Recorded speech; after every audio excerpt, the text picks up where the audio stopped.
शहर से दूर घने जंगलों के बीच एक पुरानी हवेली थी, राजमहल हवेली।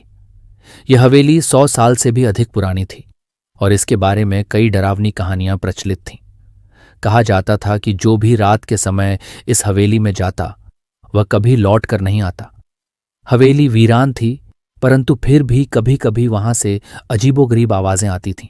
कभी किसी के रोने की, कभी हंसी की, तो कभी दरवाजों के खुद ब खुद खुलने और बंद होने की। इस रहस्य को सुलझाने के लिए 4 दोस्त रवि, अजय, नीलम और सुमित ने हवेली में जाने का फैसला किया। ये सभी कॉलेज के छात्र थे और रोमांचक चीजों को एक्सप्लोर करना पसंद करते थे। क्या तुम सबको यकीन है कि हमें वहां जाना चाहिए? नीलम ने डरते हुए पूछा।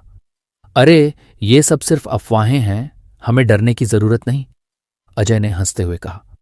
अगली रात ये चारों अपने कैमरे और टॉर्च लेकर हवेली की ओर निकल पड़े। हवेली तक पहुंचते ही उन्हें ठंडी हवा का एक झोंका महसूस हुआ जो बिल्कुल असामान्य था। जैसे ही उन्होंने दरवाजा खोला, वह खुद ब खुद चरमराते हुए खुल गया। सभी ने एक दूसरे को देखा और अंदर चले गए। हवेली के अंदर घना अंधेरा था। उनकी टॉर्च की रोशनी धूल से भरे फर्श और दीवारों पर लगी पुरानी पेंटिंग्स पर पड़ी। उन पेंटिंग्स में राजा महाराजाओं और कुछ अजीब दिखने वाले लोगों की तस्वीरें थीं। अचानक उन्हें लगा कि एक तस्वीर में किसी की आंखें हिल रही हैं। क्या तुमने देखा? रवि ने फुसफुसाते हुए कहा। क्या? अजय ने पूछा। वो तस्वीर, उसकी आंखें हिली थीं। सभी ने ध्यान से देखा, लेकिन तस्वीर अब सामान्य लग रही थी। उन्होंने इसे अपना भ्रम समझकर आगे बढ़ने का फैसला किया। जैसे ही वे अंदर के कमरे में पहुंचे, हवा और ठंडी हो गई। अचानक एक खिड़की जोर से खुली और पर्दे फड़फड़ाने लगे। सुमित ने मोबाइल निकालकर वीडियो बनाना शुरू कर दिया। तभी एक भयानक आवाज आई। तुम यहां क्यों आए हो? सभी के हाथ पैर कांपने लगे। उन्होंने इधर उधर देखा, लेकिन कोई नहीं था। ये क्या था? नीलम ने कांपती आवाज में पूछा। शायद हवा की वजह से कोई पुराना रिकॉर्डर चल गया होगा, अजय ने खुद को समझाने की कोशिश की। लेकिन तभी एक भारी कदमों की आवाज आने लगी। ऐसा लग रहा था कि कोई सीढ़ियों से उतर रहा है। सभी टॉर्च लेकर सीढ़ियों की तरफ भागे, लेकिन वहां कोई नहीं था। फिर अचानक एक दरवाजा जोर से बंद हो गया और हवेली में सन्नाटा छा गया। रवि ने हिम्मत जुटाकर दरवाजा खोला और देखा कि अंदर एक पुराना संदूक रखा था। उन्होंने मिलकर संदूक खोला तो उसमें एक डायरी मिली। डायरी राजा जय सिंह की थी, जो इस हवेली के अंतिम शासक थे।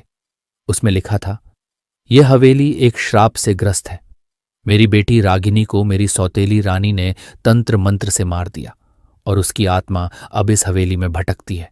जो भी यहां आता है वह इसे महसूस कर सकता है। डायरी पढ़ते ही हवेली में तेज हवा चलने लगी और दरवाजे खुद ब खुद खुलने बंद होने लगे। तभी अचानक एक लड़की सफेद साड़ी में दिखाई दी।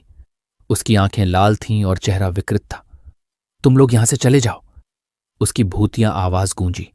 सभी डर के मारे भागने लगे, लेकिन दरवाजे अपने आप बंद हो गए। लड़की हवा में तैरती हुई उनके पास आने लगी। हमें उसकी आत्मा को मुक्ति दिलानी होगी, नीलम ने कांपते हुए कहा। उन्होंने डायरी पढ़कर समझा कि रागिनी को शांति चाहिए। रवि ने जमीन पर पड़े कुछ पुराने कागजों को देखा जिनमें कुछ मंत्र लिखे थे। उसने उन मंत्रों को पढ़ना शुरू किया। जैसे जैसे मंत्र का उच्चारण हुआ, हवेली में हलचल बढ़ने लगी।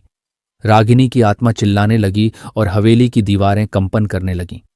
अंततः एक तेज रोशनी हुई और लड़की की आत्मा गायब हो गई। दरवाजे खुल गए और हवेली फिर से शांत हो गई।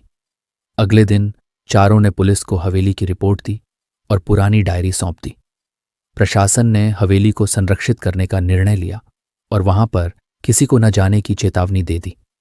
रवि, अजय, नीलम और सुमित ने राहत की सांस ली। शायद अब रागिनी की आत्मा को शांति मिल गई, सुमित ने कहा। हाँ, लेकिन हमें अब कोई और ऐसी जगह एक्सप्लोर करने की जरूरत नहीं, अजय ने हंसते हुए कहा। चारों ने इस डरावने अनुभव को अपनी जिंदगी का सबसे रोमांचक और भूतिया किस्सा मान लिया। लेकिन अब भी कभी कभी हवेली के आसपास के लोगों को रात में किसी लड़की के रोने की आवाज सुनाई देती है। शायद रागिनी पूरी तरह मुक्त नहीं हुई थी।